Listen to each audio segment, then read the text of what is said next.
Well, good morning, everyone, and welcome to Hope Church Online. If we have not met yet, my name is James, and we are so glad that you're here. Yeah, my name's Josh, and we're excited to be hanging out with you today. Actually, let us know where you're watching from today. I know that we've got tons of people traveling around this summer, out and about. I've got family in town from Pennsylvania. I know a lot of you are elsewhere. Drop us in the chat where you're checking us out from.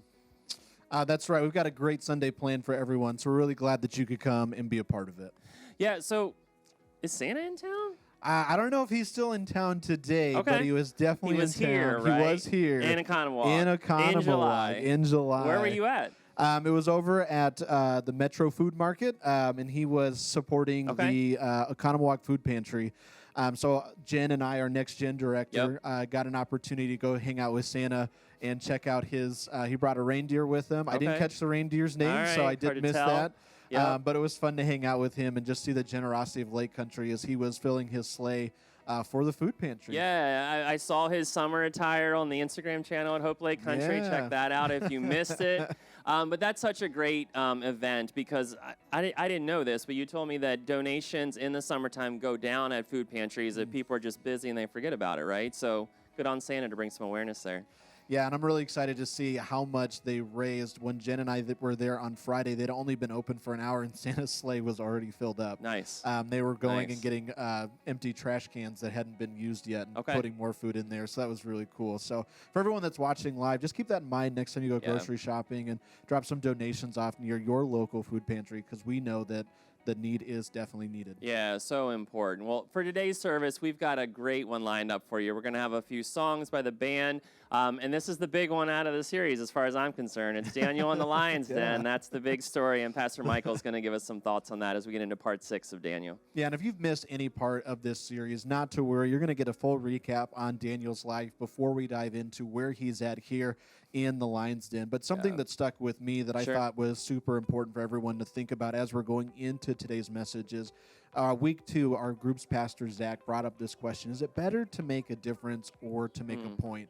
And that was a body blow for me because I'm definitely someone that can get stuck in that, like, ooh, if I make this point, if I say that one, if I get that zinger, as the kids say. Yeah, it feels really good. But as we have been going through the life of Daniel, I'm just realizing, like, man, he didn't want to make a point. He just wanted to make a difference. And just watching his impact, I mean, we're talking about him thousands of years later. Yeah, for sure. I mean, it's amazing that something that happened, thousands of years ago today just really connects with you in different ways. Because the thing that's really been weighing on me this week and on my heart is just how Daniel, despite all of the wonders and the works and the things that he did, never really took credit for it. He was always about, no, this is God. God's using me to do these things, to interpret these dreams, and he turned down all the riches and the fame that he could have gotten from that. And that was just a great reminder of me of, like, when you're successful in things or you achieve something you've worked hard at, it's really easy to just be like, oh, man, look at me. Like, I did this. But it was a good reminder to have the humility to say, God did this with me. It wasn't on my own, right? So it's not about me. That's kind of what I've taken away from the last few weeks. Yeah, and I can't wait to see how that applies to the Lion's Den today. So that's going to be a really great perspective to take on. So, hey, if you are new to the channel, welcome. Let us tell you just a little bit about Hope Church. We've existed in Southeast Wisconsin, for the last 20 years. I forgot where we are. Yeah, right. For the last 20 years, and every week our Hope teams are committed to creating an experience that's for everyone. And what that means is if this is your first time experiencing church, or if you're somebody that grew up in the church, we have an experience for you today, and we're just excited to show you why we believe that hope changes everything.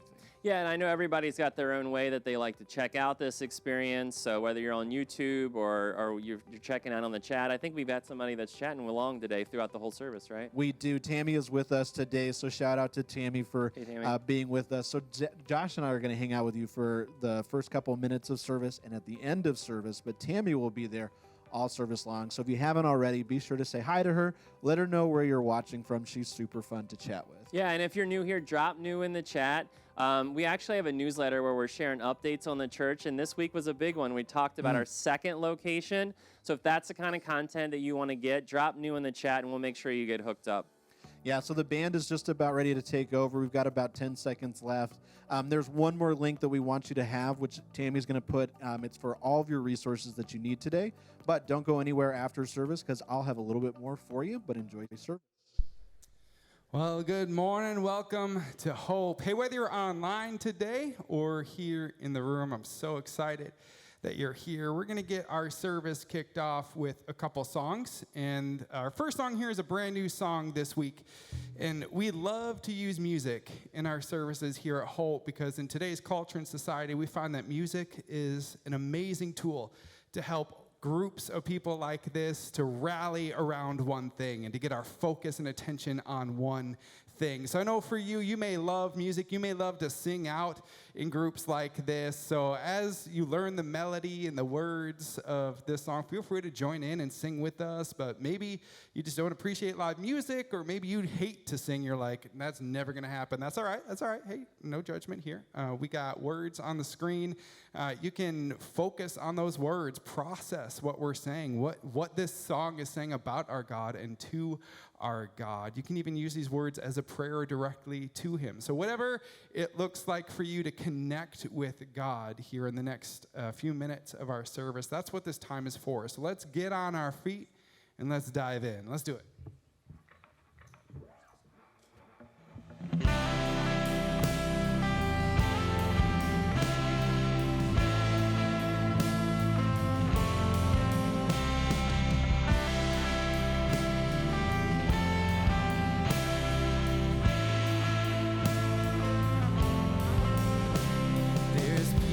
That outlasts darkness, hope that's in the blood, there's future grace that's mine today, that Jesus Christ has won, so I can face tomorrow, for tomorrow's in your hands. All I need provide, just like you always have. I'm fighting a battle that you've already won. No matter what comes my way, I will overcome. Don't know what to do, but I know what you've done.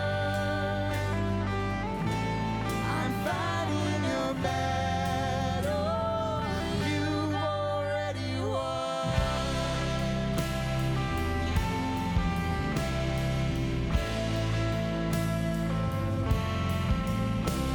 There's mercy in the waiting, manna for today. And when it's gone, I know you're not. You are my hope and stay. And when the sea is raging, your spirit is my help. He'll fix my eyes on Jesus Christ. I'll say that it is well. Oh, I know that it is well.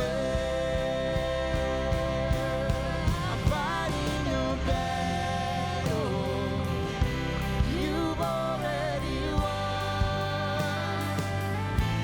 No matter what comes my way, I will overcome. Don't know what you're doing, but I know what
Lift him up. Come on. He has defeated the battle. So when we face him, we get to fight from victory. His victory.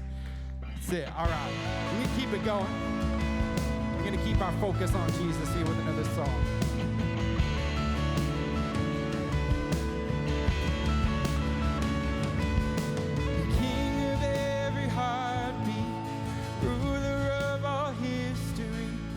Sovereign over everything, through every age.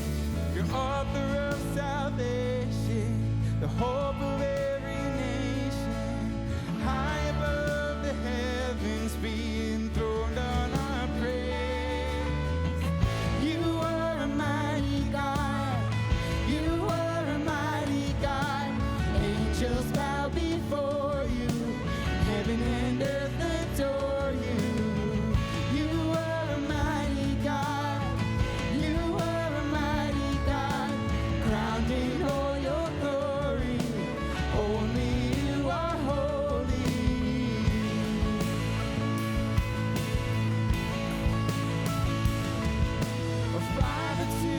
Fatherless, healer of our brokenness, a friend in all our loneliness, the breaker of shame. You came to rescue all the lost, the victor of the rugged cross. You rolled the stone away for us, and you conquered the grave. You are a mighty God. You are a mighty God. Angels bow before you, and heaven and earth adore you. You are a mighty God. You are a mighty God, crowned in all your glory. For only you are holy.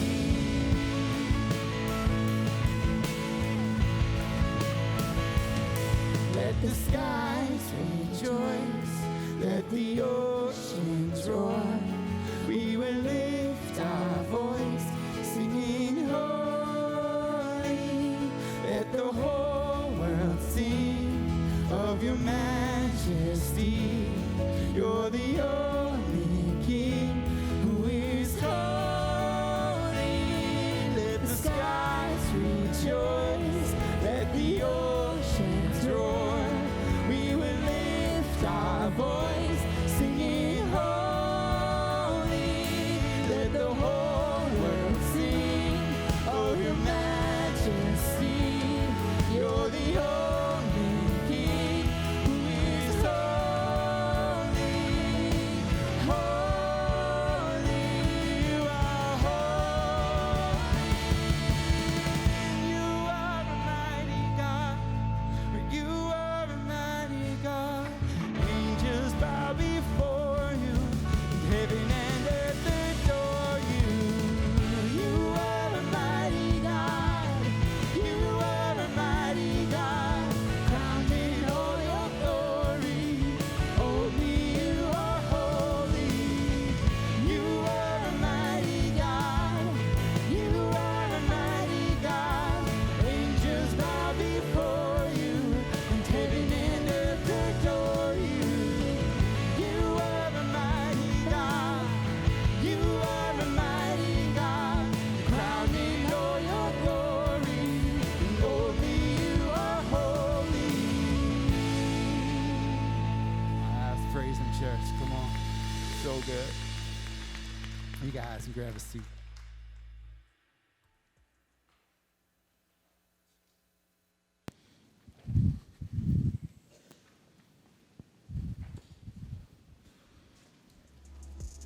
Centuries ago, God's people were taken into exile under hostile rulers.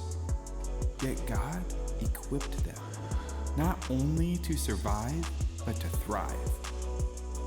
Through the book of Daniel, God shows us that when the world is dark, the light of Jesus can shine brightly.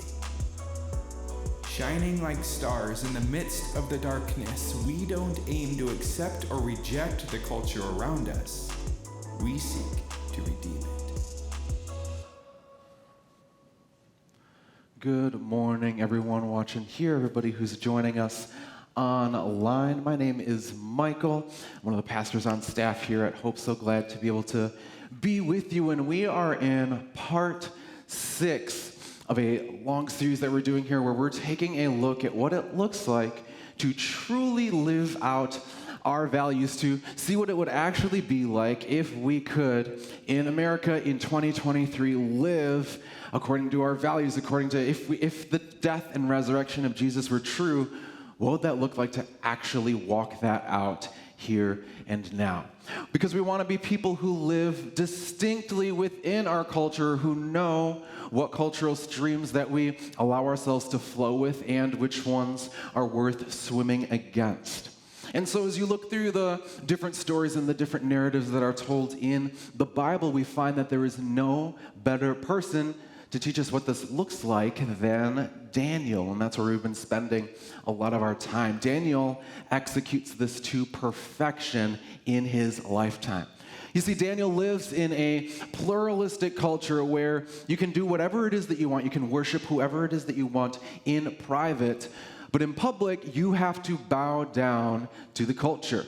And so Daniel faced obstacle after obstacle, moment after moment, where there were points of contention and adversity, places where he had a choice to make if he was going to compromise his faith or die, basically, if he was willing to just keep standing on what God had for him. And yet, it seems like if you walk through each of the chapters that we've seen so far, that Daniel is continually advancing. He's continually getting promotions. He's continually gaining the favor of these kings and moving onward and upward. He is a rising star in the empires that he is a part of. And it seems like every story of his has ended with him getting some kind of promotion or some king now proclaiming that God is the God and that he's good, or both. But Daniel probably wouldn't think of himself as a rising star. Daniel wouldn't think of himself as somebody who's up and coming in the world of ancient politics. Daniel probably just thinks that he is doing what he needs to do to survive. Daniel has to hold on to God. Daniel has to be good at navigating the cultural current because everything in Daniel's life is constantly changing. It's constantly in this shifting state. You see, Daniel starts off in, living a nice life in Jerusalem, and then Jerusalem gets ransacked and taken over, and he's shipped off to the empire of Babylon by Nebuchadnezzar, and Daniel survives the culture of King Nebuchadnezzar. He rises through the ranks, he gains favor with the king, he stays faithful to God, and he ends up in a place of prominence in that kingdom. But Nebuchadnezzar isn't king forever, and his descendants take over, and so Daniel has to start over again. And we see one of these descendants is King Belshazzar, and we talked about him last week. And Daniel survives the culture of King Belshazzar, and he doesn't give in to the allure that is presented to him of this inner circle of the king where he could have had everything that he wanted. He stays true to God in the midst of threats and in the midst of promises, and he somehow still gets promoted. But at the end of our story last week, Belshazzar dies. He gets murdered. And now some new guy named Darius is in charge. And so yet again, Daniel has to start over. And all throughout this, Daniel has had incredible wisdom and incredible discernment to know when to go with the flow and to know when to take his stand, when to swim against the current. And each time that he does this, it's not like all of these stories are just kind of, back to back to back to back. Daniel has been taking decades of time which each of these approaches. With each new regime that comes in, it takes a long time and long effort and long faithfulness in order for Daniel to reach the places that he does. He has to grind and work. Each one takes decades of God-focused living in order to reach the places that Daniel reaches. And now, yet again, Daniel has to start all over again. He has to grind and earn favor and win influence while not compromising his faith again. And as we think about this for us, most of us probably don't feel like we have decades of energy within us to live distinctly, to hold on to the things that we really value. If we're really being honest, I know most of us don't even feel like we have days of energy, let alone decades. Swimming against the current is a really exhausting thing to do. Doing what honors our values all the time is exhausting. If we're trying to think about it, if we're here and we're living in the way of Jesus, living in the way of Jesus within culture is exhausting. Living just even according to what we believe can be exhausting. Think about it. If you're, just say you're on a diet. Let's say you're trying to do some new things. You're trying to live holistically. You're committed to taking care of yourself in a good way. That's a good thing, right? That's awesome. And you've made it through the weekend and you haven't had any major slip-ups and you're like, I'm feeling pretty good. And then Monday, some staff member brings in treats from the weekend to the break room and you just find yourself taking a few more trips past the break room than you normally would. Just to look, just to see what got brought in. And you want to stay committed, right? You want to honor the values that are going on inside of you, but then you look again and you realize, well, gosh darn it, they're homemade. Not speaking from experience or anything. I'm just saying, hypothetically, the break room becomes dangerous to wanting to live according to your values, right? Or maybe consider that you've got a bit of a temper problem. You find yourself a little quick to anger. But you want to calm down, and you're realizing that this is a way that you want to live. You want to live according to some better values of love and peace and being slow to anger, and you're doing pretty good. You went to church in the morning, and you feel like you're off to a good start, and then as you're leaving, somebody maybe doesn't use a blinker when they should or pulls out in front of you in the parking lot. And then you let loose with a couple of words that, can't be said on stage, much less in a church parking lot. And you say, okay, well, next time will be better. I missed it that time, but next time will be good. Or you're a student, and you're realizing that the peer pressure that is around you is swirling, and it's growing stronger and stronger, and you're trying to stay above it because you have some goals, and you have some aspirations, and you have some things you feel like you're supposed to be doing that won't, and these things won't help you in the long run, but the current to just give up and to give in keeps getting stronger, and you don't really know what to do. Or maybe you're at work, and there's a lot of office politics that get played, and you find yourself getting passed over for promotions or chances or opportunities because you're committed to living in a way that is doing right by the people around you. And maybe your time will come, but you're running out of strength to try to keep your head above the fray. Maybe you're a business owner and you're seeing everybody else around you that's getting ahead and they're making lots of money, but you've chosen to honor this value deep inside of you where you want to put people over profits, but now you're realizing that, those things might be holding you back, even though you really want to try to honor them. There's going to come a moment in your life where you realize you do not have the strength to continually swim against the current, that you don't have the energy to continue to live distinctly. There's going to come a moment where maybe you don't want to anymore. It's easier to just complain about it. It's easier to just give into it. But to keep doing what's right again and again and again and again when there's seemingly no gain, how? How do we continue to keep living rightly? How do we continue to keep living distinctly? How do we continue to have the energy to do the right thing over and over and over and over again? Because it's way easier to just give in. It's way easier to just complain about how bad other people are. Not you, just other people. It's a lot easier to just give in and go along with what everybody else is doing, and then you don't have to think about it anymore. But to do the work of discernment and navigating the cultural current in the way of Jesus, to know which currents to go with and which currents to swim against, it takes a lot. It takes a lot of energy. It's a lot of relationships that might be broken. It's a lot of mental effort. It's a lot of cost. And it would be a lot easier to just quit. We tried to live right. We tried to do the Jesus thing, and it didn't quite work out. We didn't see the payoff in the way that we thought it would, so we're just going to quit. And so what we want to talk about today is, what do we do when we reach that point? Because all of us, at least aspirationally, we would like to be people who live by our values. We would like to be people who stand for something different. If we're trying to follow Jesus, we would like to say that we can live distinctly within the pluralistic culture around us. But how? Where does that strength come from to live in such a powerful, influential way when we just don't want to do it anymore? That's what we're going to find out today as we dive into Daniel's story.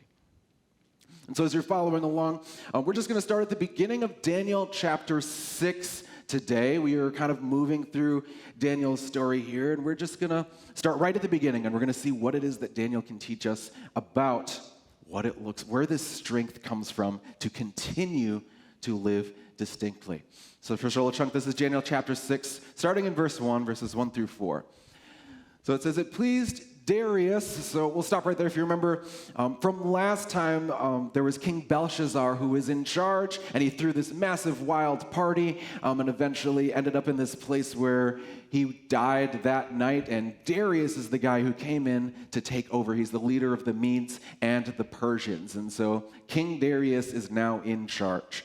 So it pleased Darius to appoint 120 satraps to rule throughout the kingdom, with 3 administrators over them, one of whom was Daniel. The satraps were made accountable to them so that the king might not suffer loss. Now, Daniel so distinguished himself among the administrators and the satraps by his exceptional qualities that the king planned to set him over the whole kingdom. So, you've got Darius, he took over, he's coming in, he's setting up his new cabinet, he's got all these governmental officials that are, coming in, and Daniel is a part of kind of this 3-headed CEO that's supposed to run the entire kingdom. And then Daniel, because of course Daniel he is so good at what he does, that King Darius is like, hey, I'm going to effectively make this guy second in command in this entire kingdom. He's going to be in charge of the guys who are in charge of everybody else in my cabinet. And so what we see here is that Daniel has continued to live this life of distinct living where he's honoring God and he's serving whatever king is in front of him. And Darius has noticed. Daniel is really, really good at what he does. And Darius is like, I'm going to make you in charge of almost everybody because of it. But there are some other people who have noticed as well, and they are not too happy with all of the promotions and all of the attention that Daniel receives. So get ready for some very fun ancient office politics. We're going to pick this up in Daniel chapter 6, verse 5. So all of the other guys who did not get promoted, they got together and they kind of hatched this little plan, and so this is what occurs. Finally, these men, so everybody else that got passed over, they said, we will never find any basis for charges against this man Daniel unless it has something to do with the law of his God. So these administrators and satraps went as a group to the king, and they said, may King Darius live forever. The royal administrators, prefects, satraps, advisors, and governors have all agreed that the king should issue an edict and enforce the decree that anyone who prays to any god or human being during the next 30 days, except to you, your majesty, shall be thrown in the lion's den. Now, your majesty, issue the decree and put it in writing so that it cannot be altered in accordance with the law of the Medes and Persians, which can't be repealed. So King Darius, of course, put the decree in writing. So, this is very interesting. So the Persians and Medes, they had these kind of rules set in place around how they made laws so that kings and people couldn't just go making laws whenever they wanted. And the rule was exactly that. If you made a rule or a law, you couldn't walk it back. You could not repeal it. You couldn't change it. It was there, and it was there for always. And it was kind of there as like a fail-safe so people wouldn't just go making really silly and dumb laws. And so all of the officials, of course, they all know that. And so they decide to take that, and also just the fact that any king that existed, they have a really big ego. They like themselves a lot. And so they took all of that and they hatched this plan. They knew that they couldn't get Daniel to trip up in his work ethic. He never disobeyed the king. He did it as he was told. He learned everything. But the one thing that set Daniel apart from everybody else was that he was unwavering in his worship to his God. And there's a lot of other kings that had witnessed this. Daniel never wavered on the worship of his God. There was one king who was above any ruler that Daniel served, and that was God. So they decided to trap him there. So now we have our latest crazy promise, which is in keeping with the frail egos of all of the kings who have been in charge in this series. We've had some fun games to play so far along the way. If you go back and watch through, there was a game that was called Interpret the Dream, or Everybody Dies. Really fun game, kind of nice.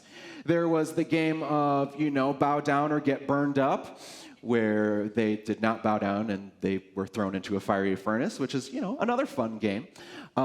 This time, what else do we have? We have, interpretation for big promotion. That one seemed okay. It was kind of fun.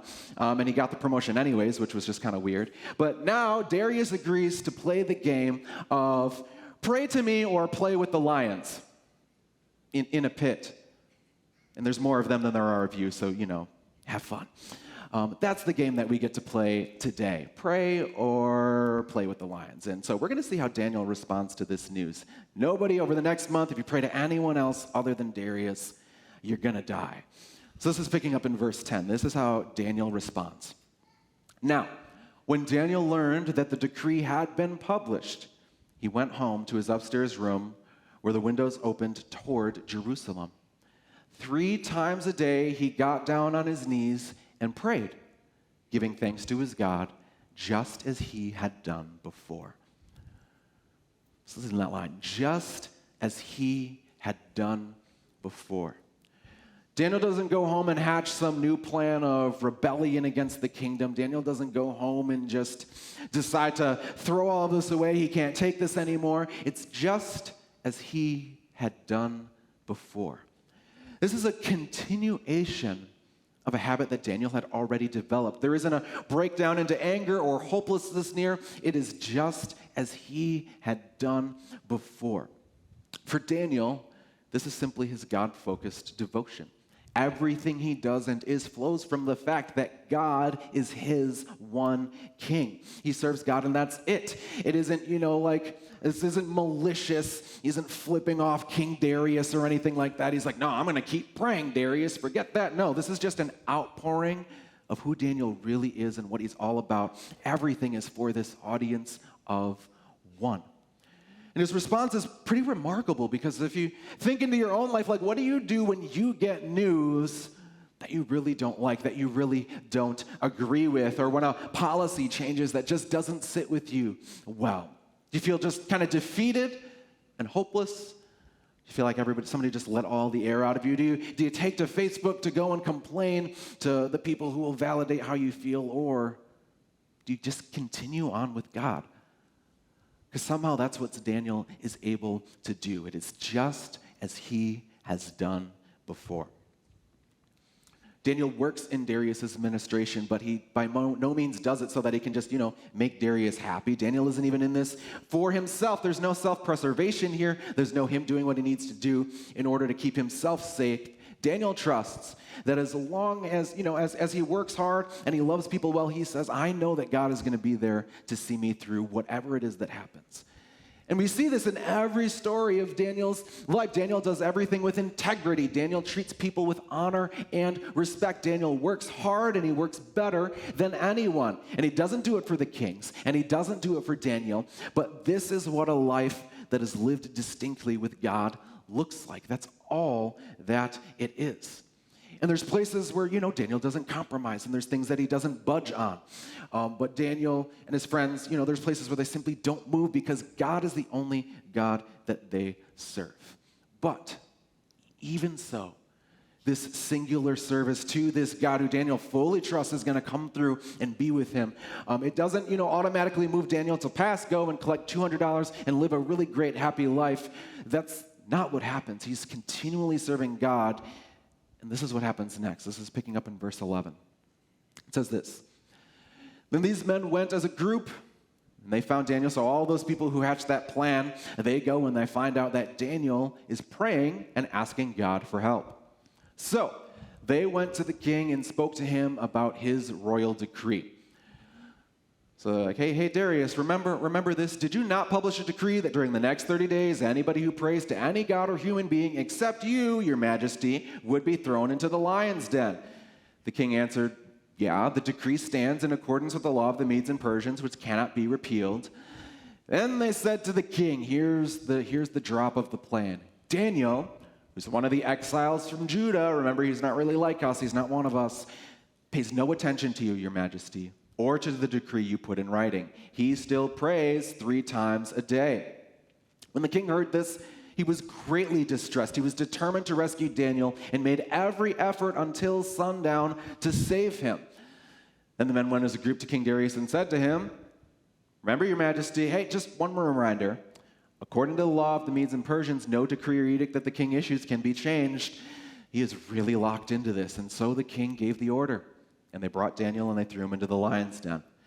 The king said to Daniel, may your God, whom you serve continually, rescue you. And so the trap works. Daniel gets caught in the unrepealable law, which Darius is now kicking himself over because he's lost somebody who's incredibly valuable and who really does do good work. Daniel has a lot of love and value in Darius's eyes. So as Darius brings Daniel in for punishment, Darius knew all along who it was that Daniel was really serving. It was his God, and that's what he says, right? May your God that I know you serve continually, I hope he comes through for you. And Darius is pondering a very hopeful question that previous kings that Daniel served had to wrestle with as well. May this God who you serve, I hope he comes through for you. I don't know if he will, but I really hope so. And Nebuchadnezzar, a few kings ago, he saw this. He saw God's power, and he learned that only God can rescue in the way that he does. Last week we saw that Belshazzar did not learn this lesson. He did not understand who this God was. He didn't think that God could do anything, and so he ended up being destroyed. But Darius, this is kind of what he's working through now. He's wondering if this God of the Hebrews that Daniel follows really can save Daniel. He hopes so, because he values Daniel. He loves the work that he does. But Daniel gets thrown in. And we find out that Darius is in such distress he can't even sleep that night. He's so distraught about what it is that he has done. And so this is what happens the next morning. This is picking up in verse 19.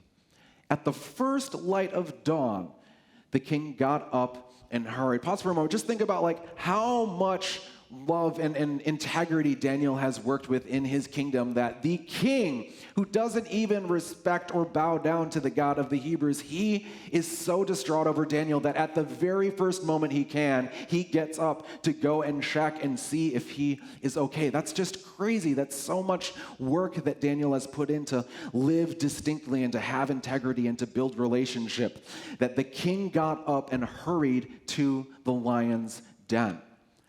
When he came near the den, he called to Daniel in an anguished voice. Daniel, servant of the living God, has your God, he echoes his question from last night, has your God whom you serve continually been able to rescue you from the lions? Daniel answered, may the king live forever. It's just so funny that Daniel is just so polite, even to the man who literally just threw him into a pit to die. He's like, hey, king, hope you're doing well. Thank you for this opportunity. How? You would be so upset, right? But Daniel's like, may the king live forever so you can continue to throw people into pits. No. But this is what got Daniel where he is, right? He's gracious. He has integrity. May the king live forever. My God sent his angel, and he shut the mouths of the lions. They have not hurt me because I was found innocent in his sight, nor have I ever done anything wrong before you, your majesty. And the king was overjoyed, and he gave orders to lift Daniel out of the den, and when Daniel was lifted from the den, no wound was found on him because he had trusted in his God. No wound was found on him. He had trusted in his God. The story goes on, and Darius is just so happy that Daniel is alive, and then Darius, in true kingly fashion, gives the order that all of the officials who had accused Daniel get thrown in the lion's den, but of course, because he's the king and kind of does things over the top, it wasn't just them, but it was their entire families and all of that too.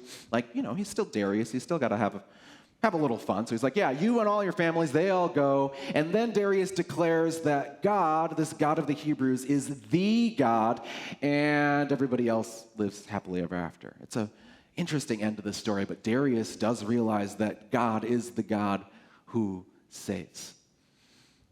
And this kind of brings us to where we're heading for today. So if Daniel really was just living for himself, if Daniel was in this just to see how far he could make it in his own way, then he would have just snapped a long time ago with all of the things that he had to do, with having to try over and over and over and over again.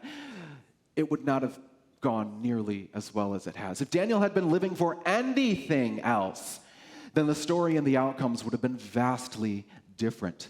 But because Daniel is focused on God, not himself, not his own ability to do things, not his own opportunities to get ahead, because Daniel's focused on God, he is able to continually carry himself distinctly, even in the face of death.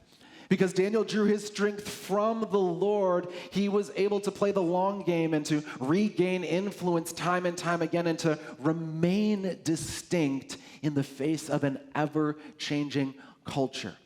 And so if you're taking notes today, this is our only kind of fill in the blank that we have today, and it's the one thing I hope that you remember, and it's that you are only as strong as the king you serve. You are only as strong as the king that you serve. And let's walk through Daniel's story for a moment so that we can see this play out. Well, first, Daniel's strength to live distinctly, Daniel's strength to do any of the things that he did, it didn't come from Daniel. Daniel's strength does not come from himself. It didn't come from how much he hated and condemned the culture that he was a part of and his pride and being so different from them. Daniel's strength, it didn't come just from Daniel.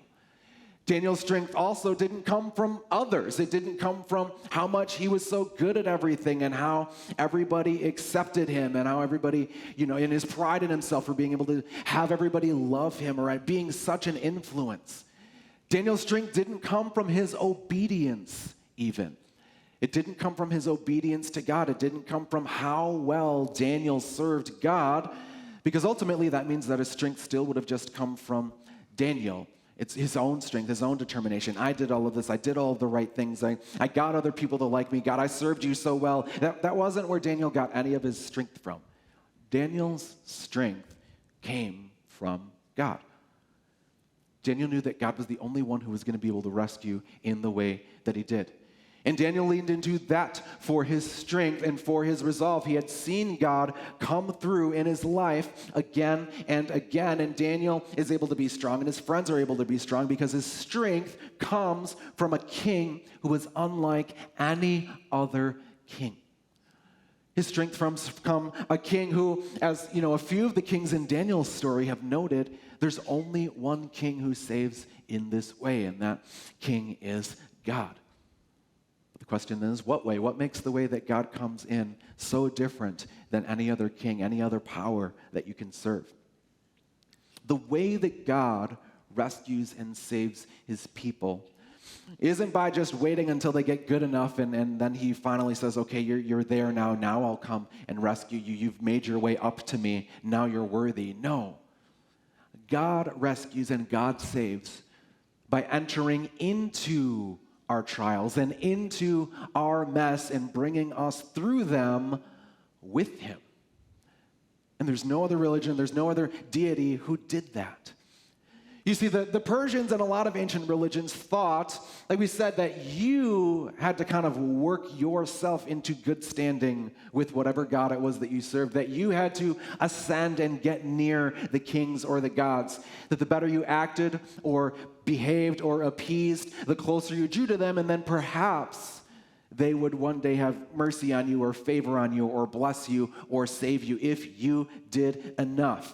You ended up only being as strong as your efforts if they won you the favor of the king or of the god. And today, in America here, right now, the main king that we serve, the main God we serve is me.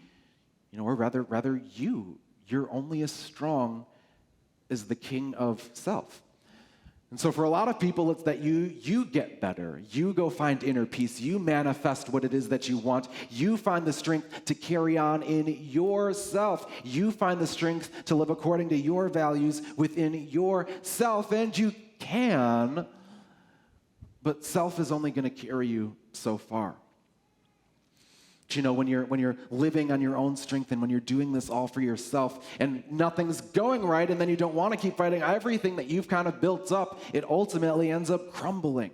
And self doesn't support and self doesn't sustain being able to live distinctly for very long. Because King Self is selfish. It's all about self, right? And so the king of self is inherently selfish, and pride cares way more about self-preservation than actual distinctive living. And so King Self is going to direct you to either just give up living for those values, to give up what it is that you're pressing towards, and to, conform because it's easier, or to just sit and complain so that you can feel better and kind of self-righteous instead of doing the hard work of discerning the cultural currents and maintaining the effort of living distinctly. But Daniel shows us something different. Daniel didn't have the strength to make it through because he followed God so well. Daniel had the strength to make it through because he knew the God that he followed.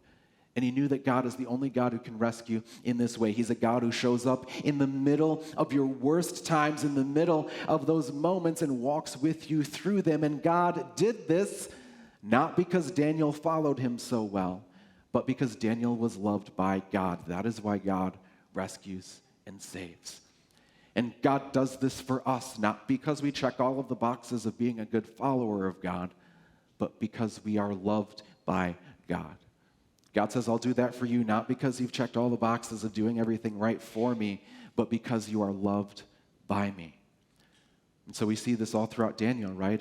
And because God loved them, there was an angel who entered into the furnace to be with Shadrach, Meshach, and Abednego as they were potentially being burned up. He entered into that space with them and rescued them and saved them. Because God loved, there was an angel who went into the pit with Daniel, with all of the lions, who didn't just keep him from that, but walked with him through it and saw him come out on the other side. And because God loved the world, so he sent Jesus, who continually comes into our lives to walk with us and to be with us and to rescue us, because he's the only one who rescues in that way. Not because we follow perfectly, but because we submit to being loved by the one who is perfect. And so when you follow Jesus, if you say, yeah, you know what, I can't do this on my own, I can't continue to have this strength, I've been trying to do this with whatever King Self has given me, and it is not working out, and so I need to have strength somewhere else. When you follow him, when you serve him, when you're wholeheartedly committed, like Daniel is, to this one king, you'll find in him that there is a strength to stand when nobody else can stand. Even when you're thrown into the fire. Even when you're being made an example out of, if Jesus is your one king, then you know that you have a God who rescues and saves like nobody else, because he's the only one who rescues by entering into the suffering with you and walking you through it. You can lean on him. You can be sure that he's going to see you through, because that is what God does. God doesn't wait for us to clean ourselves up before he says, finally, you're worthy of my love. No, we get to come to him because he loved us first. He's willing to suffer with us and walk us through these things because he himself is rescued and saved in this way, that he was willing to subject himself even to death on a cross to bear all of the weight of all of the things that we've done, even when we were very, very, very far from him. He's the only one who rescues in that way. He's the only one who saves in that way. And so we get to see that if we're only as strong as the king that we serve, then Jesus is the king worth serving, because why wouldn't you want to serve the king that rescues and saves like nobody else does? Let's pray. God, you alone do rescue and save in a way that no one else does, that you don't shy away from us, that you don't wait for us, but that you enter into the midst of our pain and our suffering and you walk with us. And so I just pray this morning, God, that wherever we're at, whatever fire, whatever pit, whatever den of lions it is that we're facing, that we're in the midst of, that you would help us to cry out to you, that you would help us to not lean on the strength we have, but that we could know the one king who rescues and saves in this way, that you are worthy, that you are holy, that there is none like you, and that when we give our lives to you, that the love that you have for us is the thing that keeps us going, that the strength that you are, the love that you are, is what we get to lean on. Help us to let go of leaning on ourselves and help us to fall in love with you. In Jesus' name, amen. So you're only as strong as the king that you serve. And so we want to give you just a few minutes here to process that, to kind of sit in this moment. Think through, what king are you serving in your everyday life, moment to moment? What is it that sustains you? What is it that gives you energy? And is that sustainable? Think about what's one thing that you can do this week that can take you one step closer to the one true king who can sustain you. So the band's going to play a song here. You guys can just stay seated. Just process your way through this. Let the one true king just kind of wash over you here in this moment.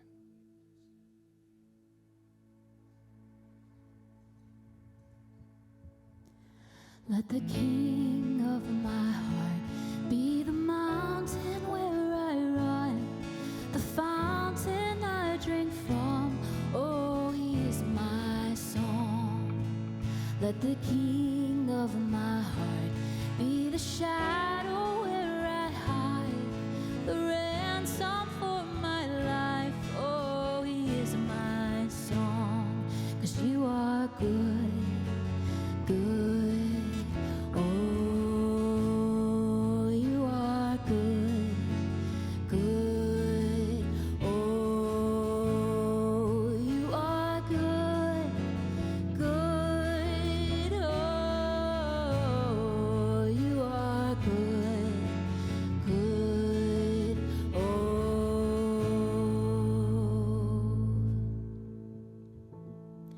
Let the king of my heart be the wind inside my sails, the anchor in the waves. Oh, he is my song.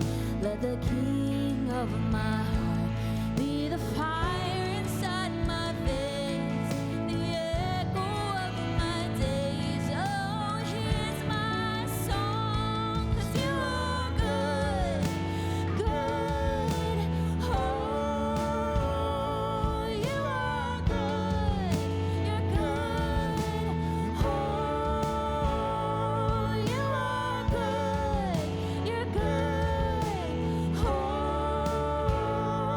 you are good, you're good. Oh, You're never gonna let me down. You're never gonna let me down. You're never gonna let me down. You're never gonna let me down. You're never gonna let me down. You're never gonna let me down. You're never gonna let me down. You're never gonna let me down. 'Cause you are good,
you are good, good.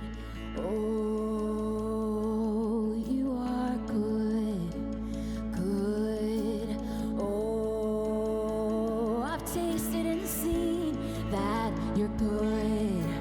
Oh, I've tasted and seen that you're good.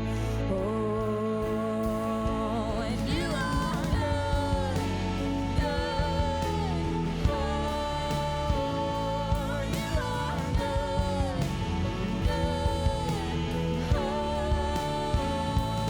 you are good. Is all in all. You are good. Is all in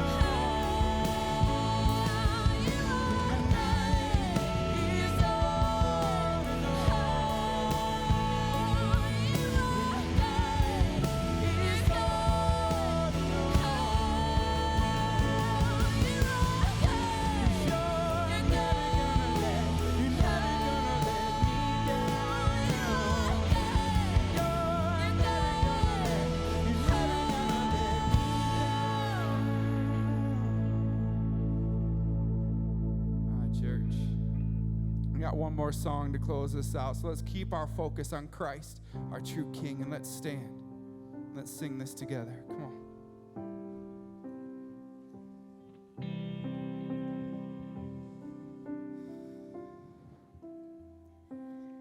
In the darkness we were waiting, without hope and without light, till from heaven you came running. There was mercy in your eyes to fulfill the law and prophets. To a virgin came the word, from a throne of endless glory to a cradle in the dirt. Sing this with me. Praise the Father, praise the Son, praise the Spirit, three in one. God of glory, majesty, praise forever to the King of Kings.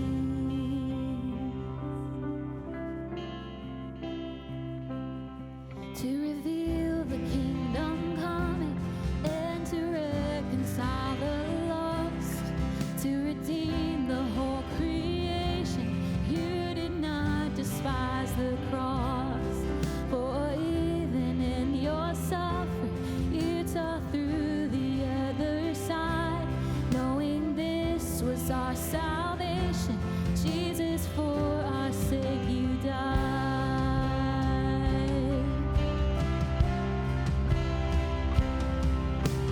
Praise the Father, praise the Son, praise the Spirit, three in one.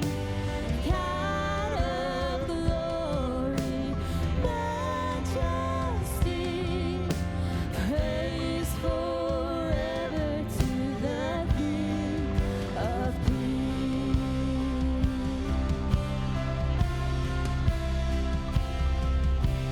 Morning that you rose, all of heaven held its breath, till that stone was moved for good, for the Lamb had conquered death. And the dead rose from their tombs, and the angels stood in awe, for the souls of all who'd come to the Father all restored. And the church of Christ was born, then the Spirit lit the flame. Now this gospel truth of old shall not kneel and shall not faint. By his blood and in his name, in his freedom I am free. For the love of Jesus Christ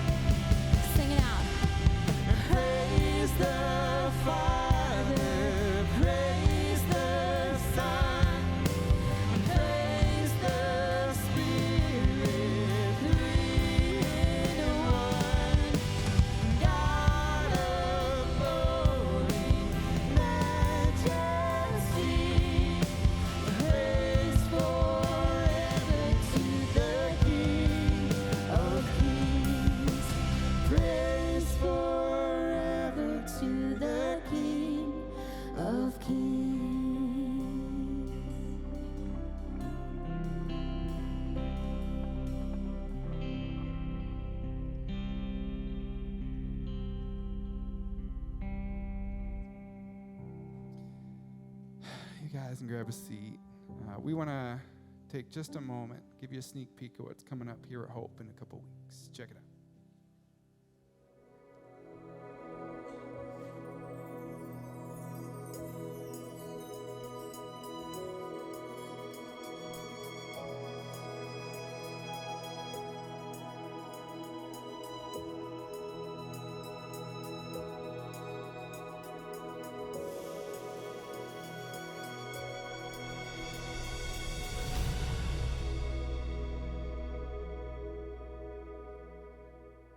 You know, the Holy Spirit is a critical component to the Christian faith, but the Spirit can seem so mysterious. There's so many questions kind of surrounding the Spirit. And so starting in 2 weeks, we're going to start a new series that will help demystify the Spirit and lean into the fact and simplify the fact that He wants you to thrive in your inner life. We're going to give you some tools to help achieve that.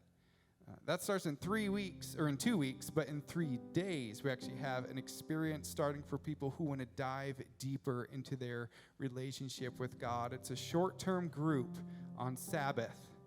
Some of you might have an idea of what Sabbath is or have some conceptual ideas of what that is. Some of you may have no clue what that is. That's all right. It's a spiritual practice that Jesus practiced and that we can as well. And my wife and I, Becky, went through this Sabbath group with some staff members and some other leaders, and it's amazing because it walks you through what Sabbath is, but then helps you practice it and implement it in your daily and weekly lives. And we have seen some amazing spiritual benefits from doing it in our own life, and we want you to be able to experience that too. So if you want to join that, you can sign up at the Hub today. It's the last day to sign up for that. And we're able to have these experiences to help people grow in their faith. We're able to gather together and worship like this in large groups because of the generosity of so many people here at Hope. So thank you so much if you support the mission here. And if you want to financially support the mission here at Hope, you can text any dollar amount followed by the word NEXT to 84321. You can give on our website, hopelakecountry.com/give. We've got some black boxes attached to the wall as you leave the room today. If you want to drop something in there, you can do that as well. It has been a joy getting to put our focus together on Christ like this, and can't wait to do it again with you guys next week. So see you back here next week to wrap up our series on Daniel. Have an awesome week.